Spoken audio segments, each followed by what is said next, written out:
ప్రియ శ్రోతలారా, ఈరోజు మన పాఠం హెబ్రీ పత్రిక 11వ అధ్యాయం 13 నుండి 22 వచనం వరకు. గత పాఠంలో మనం కయీను హెబెలులను గురించి మాట్లాడుకున్నాము గదూ. ఇద్దరూ ఆదాము హవ్వల పిల్లలు. వారే ప్రథమ కుటుంబంలో ప్రథమ సోదరులు.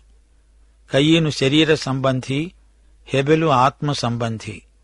వీరిద్దరి మధ్య, వీరి వ్యక్తిత్వాలలో ఎంతో భేదం కానవస్తోంది. ఎందుకు వారిలో ఈ వైవిధ్యం ఏర్పడింది? వారు పెరిగిన వాతావరణమా? కాదు. ఎందుకంటే వాతావరణం మార్చినంత మాత్రాన మనుషులు మారుతారనే మాట అబద్ధం.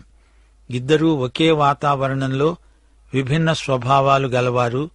పూర్వీకుల పోలికలు, వీడు అమ్మ పోలిక, వాడు తాత పోలిక అనడానికి వారికి పూర్వీకులే లేరే. ఆదికాండం 4వ అధ్యాయం 3వ వచనం, కొంతకాలమైన తరువాత కయీను పొలము పంటలో కొంత యెహోవాకు అర్పణగా తెచ్చాడు. అది సబ్బాతు దినం. ఒక నిర్ణీత స్థలానికి అతడు దేవునికి అర్పణ తెచ్చాడు. హెబెలు కూడా తన మందలో తొలిచూలున పుట్టిన వాటిలో కువ్విన వాటిని కొన్ని తెచ్చాడు. యెహోవా హెబెలును అతని అర్పణను లక్ష్యపెట్టాడు. కయీనును అతని అర్పణను దేవుడు లక్ష్యపెట్టలేదు. కావున కయీనుకు మిక్కిలి కోపము వచ్చి అతడు తన ముఖము చిన్నబుచ్చుకున్నాడు. వీరిద్దరి స్వభావాలు వేరు. వీరు తెచ్చిన అర్పణలు కూడా వేరు. ఇద్దరూ దేవునికి విధేయులా అంటే కాదు. వారి వైఖరులలో ఎంతో వ్యత్యాసమున్నది. దేవుడు చెప్పిందేమిటో ఇద్దరికీ తెలుసు. దేవుడు గొర్రెపిల్లను తెమ్మన్నాడు. ఆ గొర్రెపిల్ల యేసు ప్రభువును చూపుతోంది.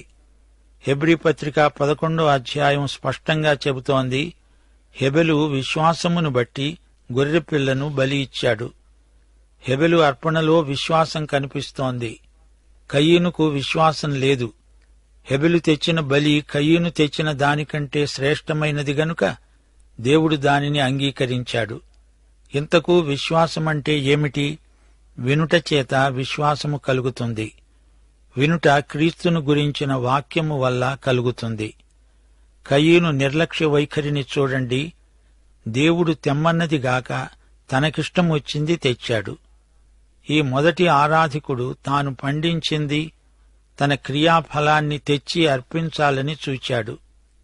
తమ స్వనీతి, స్వంత క్రియలు తెస్తే దేవుడు అంగీకరించడు. హెబెలు గొర్రెపిల్లను తెచ్చి బలిగా అర్పించాడు. ఎందుకు హెబెలు గొర్రెపిల్లను తెచ్చాడు అంటారా? దేవుడు చెప్పినట్లే హెబెలు చేశాడు. దేవుడు హవ్వకు చెప్పాడు, విమోచకుడు వస్తాడు, సర్పం తలను చెతకొడతాడు. ఆయనకు గుర్తుగా హెబెలు గొర్రెపిల్లను తెచ్చి బలి ఇచ్చాడు.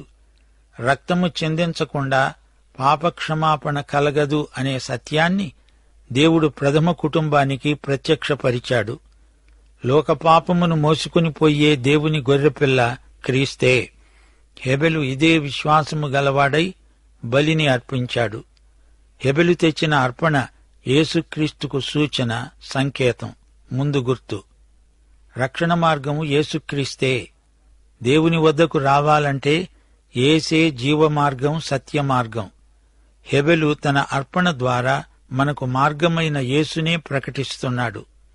యేసు రక్తము వల్ల ప్రతిష్ఠించబడిన మార్గమే ఏకైక మార్గం. ఇక హనోకు సంగతి చూడండి. హనోకు క్రీస్తు మార్గమందు ఎలా నడవాలో సాక్ష్యమిస్తున్నాడు. యేసుతో నడవాలి. హనోకు దేవునితో నడిచాడు. హనోకు వృత్తాంతం ఆదికాండం 5వ అధ్యాయంలో ఉంది. ఈ అధ్యాయం విషాదభరితమైన అధ్యాయం. ఆదాము వంశావళి గ్రంథము ఇదే. దేవుడు ఆదామును సృజించిన దినమున తన పోలికగా అతణ్ణి చేశాడు. ఆదాము హవ్వలు సేతును కన్నారు. ఆదాము చనిపోయాడు, షేతు చనిపోయాడు. ఆదామునందు అందరూ చనిపోవడమే. ఆదికాండం 5వ అధ్యాయమంతా సమాధుల తోటలో గుండా నడిచిపోతున్నట్లే అనిపిస్తుంది. నాటి నుండి నేటి వరకు మానవులు చనిపోతూనే ఉన్నారు. హనోకు 60 ఏండ్లు బ్రతికి మెతూషెలను కన్నాడు. హనోకు మెతూషెలను కనిన తరువాత 300 ఏండ్లు దేవునితో నడుస్తూ కుమారులను కుమార్తెలను కన్నాడు. హనోకు దినములన్నీ 365 ఏండ్లు. హనోకు దేవునితో నడిచిన తరువాత దేవుడతణ్ణి తీసుకుపోయాడు. గనుక అతడు లేడు. హనోకు మెతూషెలను కన్న తరువాత దేవునితో నడవడం ప్రారంభించాడు. మెతూషెల పుట్టుకతో హనోకు జీవితం కొత్త మలుపు తిరిగింది. అతడు దేవునితో నడవడం మొదలుపెట్టాడు. మెతూషెల అప్పుడే పుట్టిన శిశువు తన తండ్రి బ్రతుకును అతని పుట్టుకే మార్చిందా అనిపిస్తోంది. ఎంత ఆశ్చర్యం! హనోకు దేవునితో నడిచాడు. దేవుడతణ్ణి కొనిపోయాడు. ఇంకా అతడు లేడు. విశ్వాసపథంలో నడకను హనోకు చూపుతున్నాడు. హెబ్రీ పత్రిక ఇదే మాట అంటోంది. విశ్వాసమును బట్టి హనోకు మరణమును రుచి చూడకుండునట్లు కొనిపోబడ్డాడు. అతడు కొనిపోబడక మునుపు దేవునికి ఇష్టుడై ఉన్నాడని సాక్ష్యం పొందాడు. కాగా దేవుడతణ్ణి కొనిపోయాడు గనుక అతడు కనపడలేదు. హనోకు ఇక్కడి వాడల్లా అక్కడి వాడైపోయాడు. హనోకు దేవునితో నడుస్తూ నడుస్తూ ఉండగా దేవుని ఇల్లు దగ్గరైంది, తన ఇల్లు దూరమైంది. దేవుడు హనోకును తటాలున తన ఇంట్లోకి తీసుకెళ్లి, హనోకు ఇదే మన ఇల్లు అన్నాడు. హనోకు అక్కడ కనపడ్డాడు గనుక ఇక్కడ కనపడలేదు. 1 తెస్సలోని పత్రిక 4వ అధ్యాయం 16-17 వచనాలు. ప్రియ సోదరీ సోదరులారా, యేసు ప్రభు వచ్చేస్తున్నాడు. ఆర్భాటముతో, ప్రధాన దూత శబ్దముతో, దేవుని బూరతో పరలోకము నుండి ప్రభువు దిగి వస్తాడు. క్రీస్తునందుండి మృతులైన వారు మొదట లేస్తారు. ఆ మీదట సజీవులమై నిలిచి ఉండే మనము వారితో కూడా ఏకముగా ప్రభువును కలుసుకోవడానికి ఆకాశమండలానికి మేఘముల మీద కొనిపోబడతాము. కాగా మనము సదాకాలము ప్రభువుతో కూడా ఉంటాము. విశ్వాసము లేకుండా దేవునికి ఇష్టుడై ఉండడము అసాధ్యం. మన విశ్వాసం పరలోక బహుమానాలకు మనల్ని యోగ్యులను చేస్తుంది. రక్షణ బహుమానం కాదు, ఉచిత వరం. బహుమానాలు కావాలంటే పని చెయ్యాలి. రక్షణ కోసం పని చెయ్యనక్కర్లేదు. రక్షణ విశ్వాసం ద్వారా. నీతిమంతుడు విశ్వాసము వల్లనే జీవిస్తాడు. హనోకు దేవునితో నడిచాడు. నోవహు యొక్క విశ్వాస సాక్ష్యం ఎంతో గొప్పది. ఆదికాండం 6వ అధ్యాయం 9వ వచనం. నోవహు నీతిపరుడు, తన తరములో నిందారహితుడు. నోవహు దేవునితో కూడా నడిచినవాడు. నోవహు విశ్వాసము ద్వారా ఓడను నిర్మించాడు. తన కుటుంబాన్ని రక్షించుకున్నాడు. షేము, హాము, యాపెతు ఈ 3 నోవహు కుమారులు. వారు కూడా తండ్రికి సాయం చేశారు. నోవహు కుటుంబమంతా రక్షించబడింది. ఇది ఎంతో మంచి సాక్ష్యం. ఇక అబ్రహాము సంగతి చూడండి. రోమాపత్రిక, గలతీ పత్రిక ఈ 2 పత్రికల్లో అబ్రహాము విశ్వాసము ఎంత గొప్పదో వర్ణించబడింది. సువార్తలలో కూడా అబ్రహాము చాలా సందర్భాలలో పేర్కొనబడ్డాడు. యేసు ప్రభువు కూడా అబ్రహామును గురించి ప్రస్తావిస్తూ యోహాను సువార్త 8వ అధ్యాయం 56వ వచనంలో అన్నాడు, మీ తండ్రి అయిన అబ్రహాము నా దినము చూస్తానని మిగుల ఆనందించాడు, అది చూచి సంతోషించాడు. అబ్రహామునందు విశ్వాస ఆరాధనను చూడగలం. దేవుణ్ణి ఆరాధించేవారు దేవునికి విధేయులవుతారు. విధేయులు దేవుడు చెప్పినట్లెల్లా చేస్తారు. ఆరాధనలో క్రీస్తు యొక్క మహిమానుభూతి మనకు కలుగుతుంది. అబ్రహాము దేవునికి మహావిధేయుడు. దేవుడు ఏది చెబితే అదే చేశాడు. అబ్రహాము కథ ఆదికాండం 12వ అధ్యాయంలో మొదలవుతుంది. ఊరు అనే తన స్వగ్రామము నుండి బయలుదేరి హారానుకు వచ్చాడు. హారానులో కొంతకాలం వృధా అయింది. ఆ తరువాత అతడు కనానుకు వెళ్ళాడు. అబ్రహాము దేవుని పిలుపు విని దేవుడు వెళ్లమన్న చోటికి వెళ్ళాడు. అబ్రహాము తాను వెళ్లిన చోటనెల్లా బలిపీఠం నిర్మించేవాడు. అనగా అబ్రహాము విశ్వాస బలం అతని ఆరాధనలో ఉంది. ఆరాధనకు ఫలితంగా అతడు దేవునికి విధేయుడయ్యాడు. శారా కానుపులు ఉడిగిపోయిన వయస్సులో బలంగా దేవుని వాగ్దానాన్ని నమ్మింది. శారా విశ్వాసం గొప్పది. ఇప్పుడు హెబ్రీ పత్రిక 11వ అధ్యాయం 13వ వచనం నుండి వినండి. వీరందరూ ఆ వాగ్దాన ఫలములను అనుభవించకపోయినా దూరము నుండి చూచి వందనము చేసి తాము భూమి మీద ప్రవాసులము యాత్రికులము అయి ఉన్నామని ఒప్పుకొని విశ్వాసము గలవారై మృతి నొందారు. విశ్వాసపథంలో నడిచేవారు తాము పరదేశులము అనే అవగాహన కలిగి ఉంటారు. ఈలాగు చెప్పేవారు తమ స్వదేశాన్ని వెదకుతున్నామని విశదపరుస్తున్నారు కారా? విశ్వాసం సుదూర భవిష్యత్తులోకి చూస్తుంది. దేవుని బిడ్డల కన్నులు భవిష్యత్తు గుండా నిత్యత్వంలోకి చూడగలవు. మనం ఈ లోకంలో ఉన్నాము, మరో దేశాన్ని వెదకుతున్న యాత్రికులం. వారు ఏ దేశము నుండి వచ్చారో ఆ దేశమును జ్ఞాపకమునందు ఉంచుకున్న ఎడల మరల వెళ్లటానికి వారికి వీలు కలిగి ఉంటుంది. అయితే వారు మరీ శ్రేష్టమైన దేశమును, అనగా పరలోక సంబంధమైన దేశమును కోరుతున్నారు. అందుచేత తాను వారి దేవుడనని అనిపించుకోవడానికి దేవుడు వారిని గూర్చి సిగ్గుపడడు.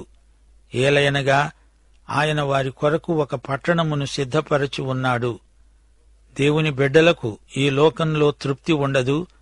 వారు ఎల్లప్పుడూ తమ గమ్యమైన పరలోకాన్ని అన్వేషిస్తారు.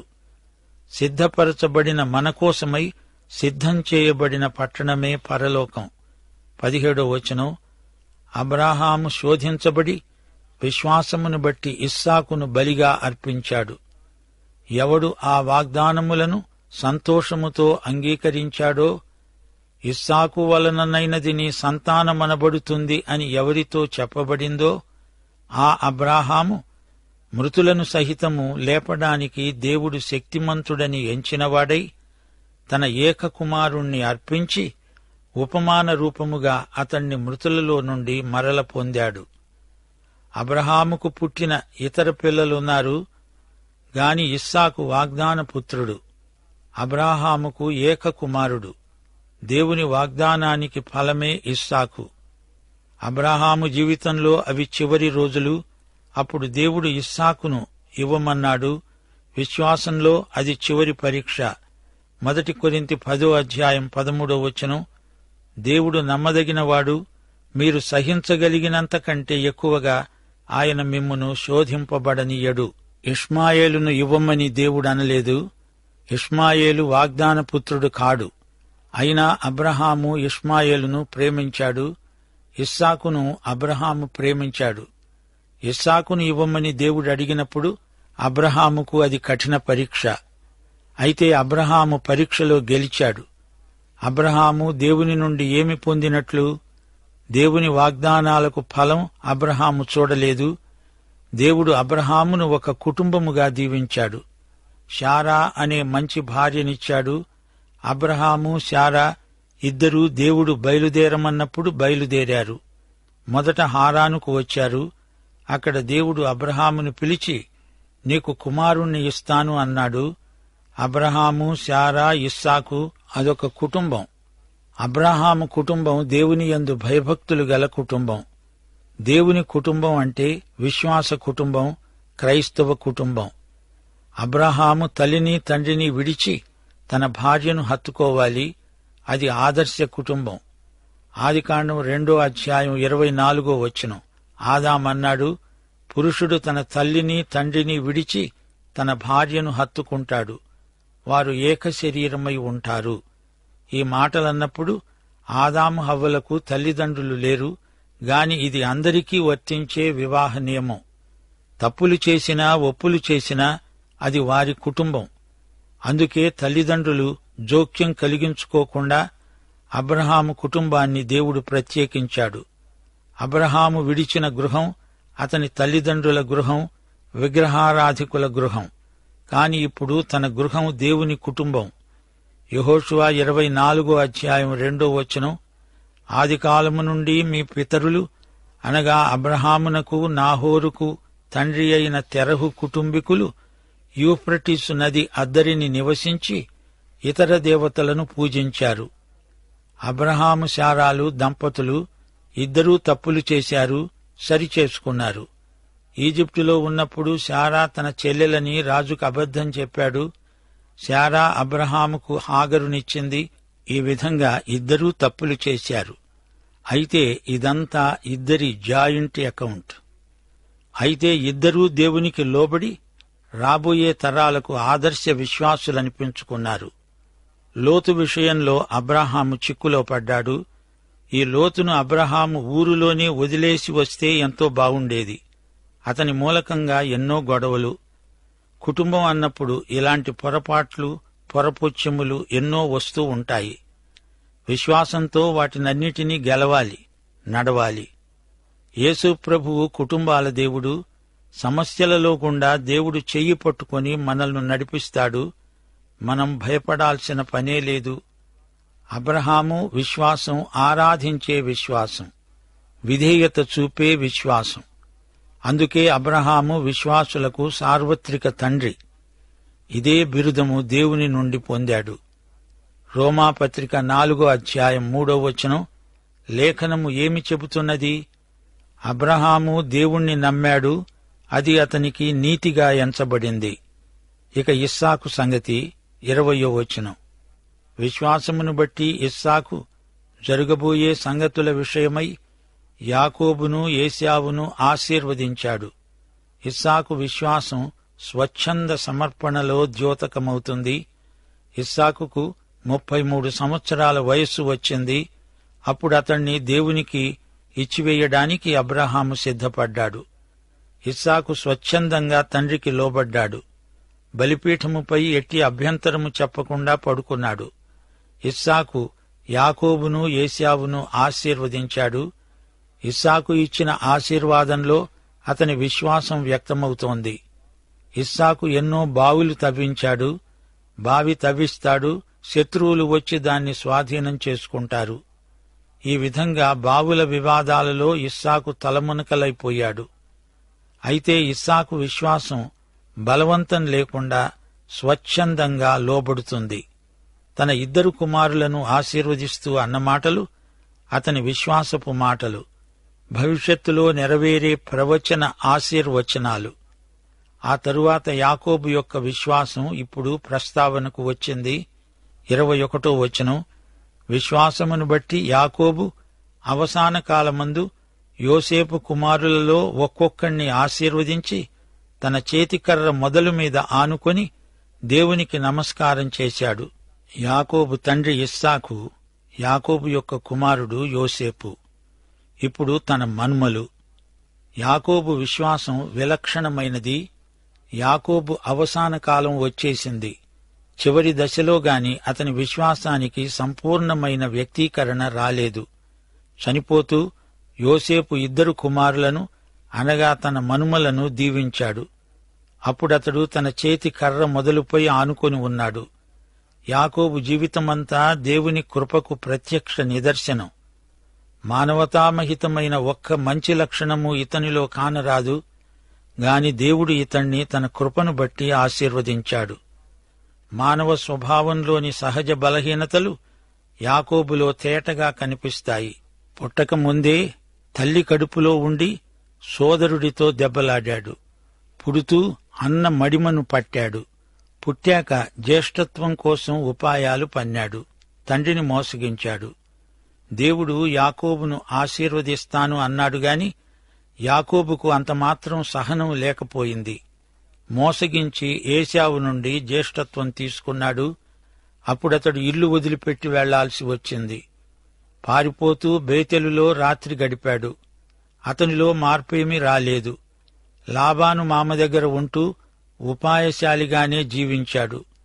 తిరిగి వెళుతూ యబ్బోకు నదీ తీరాన ఆ రాత్రి అంతా దేవునితో పెనుగులాడాడు. యాకోబు కుంటివాడై దేవునికి లోబడ్డాడు. యాకోబు జీవితంలో పరివర్తన రావటానికి యోసేపు సాధనమయ్యాడు.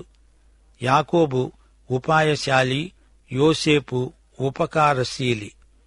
యోసేపు సోదరులు అతణ్ణి గుంటలో పడద్రోశారు. తాను మోసం చేసినట్లే తన కుమారులు తనను మోసం చేసి యోసేపు చనిపోయాడని చెప్పి అతణ్ణి ఏడిపించారు. తాను ఏశావును అలాగే ఏడిపించాడు. తండ్రుల పాపాలు పిల్లలకు సంక్రమిస్తాయి. యాకోబు చేసిందంతా అతని మీదికే వచ్చింది. తన అవసాన దశలో మనుమలను గురించిన తన విశ్వాసాన్ని యాకోబు వెల్లడి చేస్తున్నాడు. ఎఫ్రాయిము, మనష్షే తన 2 మనుమలు. వీరిని యాకోబు ఆశీర్వదించాడు. యాకోబు విశ్వాసం ఇదిగో ఇక్కడ మాత్రమే పేర్కొనబడింది. యోసేపు 2 కుమారులను ఆశీర్వదించి యాకోబు దేవుణ్ణి ఆరాధించాడు. అతని జీవితంలో ఇప్పుడే మొదటిసారి విధేయతను యాకోబు వ్యక్తం చేస్తున్నాడు. తన కర్ర మీద ఆనుకున్నాడా? ఎక్కడిదా కర్ర? దేవునితో పెనుయేలులో పెనుగులాడినప్పుడు దేవుడు కొట్టిన దెబ్బకు అతని తుంటి నరం తెగింది. కర్ర పట్టుకుని నడవడం అప్పుడే మొదలైంది. మరణ సమయం వచ్చింది. పండుకొని చనిపోవడం అతనికిష్టం లేదు. అందుకే నిలవబడ్డాడు. యాకోబు జీవితం అలా గడిచింది. అయితే దేవుని కృప అతణ్ణి విడువలేదు. క్రీస్తునందే విశ్వాసికి లంగరు. నిన్ను సరిచేసి నీ బలహీనతలు తొలగించగలవాడు ప్రభువు. విశ్వాసం యాకోబులో పనిచేస్తూ ఉంది గాని అతని జీవితం చరమదశలో కాని అది బయటపడలేదు. ఇక యోసేపు విశ్వాసాన్ని చూడండి. యోసేపు తనకు అవసాన కాలము సమీపించినప్పుడు విశ్వాసమును బట్టి ఇశ్రాయేలు కుమారుల నిర్గమనమును గూర్చి ప్రశంసించి తన శల్యములను గురించి అనగా తన ఎముకలను గురించి వారికి ఆజ్ఞాపించాడు. యోసేపు జీవితం నిష్కళంకమైనది. యోసేపు యేసుక్రీస్తుకు మంచి ముందు గుర్తు. యోసేపును సోదరులు హింసించారు. యేసు ప్రభువును ఆయన స్వకీయులే ద్వేషించారు. యోసేపును బానిసగా అమ్మేశారు. యేసుక్రీస్తు 30 వెండి నాణేలకు అమ్మబడ్డాడు. యోసేపు అంగీని రక్తములో ముంచి తెచ్చి తండ్రికి చూపారు. యేసు అంగీ కోసమై సిపాయిలు చీట్లు వేశారు. సింహాసనమెక్కి యోసేపు ప్రజలకు ఆహారం పెట్టాడు. యేసే మనకు జీవాహారం. యోసేపు తన సోదరులకు తనను తాను బయలుపరుచుకున్నాడు. అలాగే యేసు మనకు రెండోసారి ప్రత్యక్షం కాబోతున్నాడు. యోసేపు పునరుత్థాన నిరీక్షణ గొప్పది. తన ఎముకలను వాగ్దత్త భూమిలోనే పాతిపెట్టమని కోరాడు. పాఠం ఇంతటితో సమాప్తం. ప్రభు అయిన యేసుక్రీస్తు వారి దివ్యకృప, తండ్రి అయిన దేవుని పరమ ప్రేమ, పరిశుద్ధాత్మ యొక్క అన్యోన్య సహవాసము మనకు సదాకాలము తోడై ఉండునుగాక. ఆమేన్.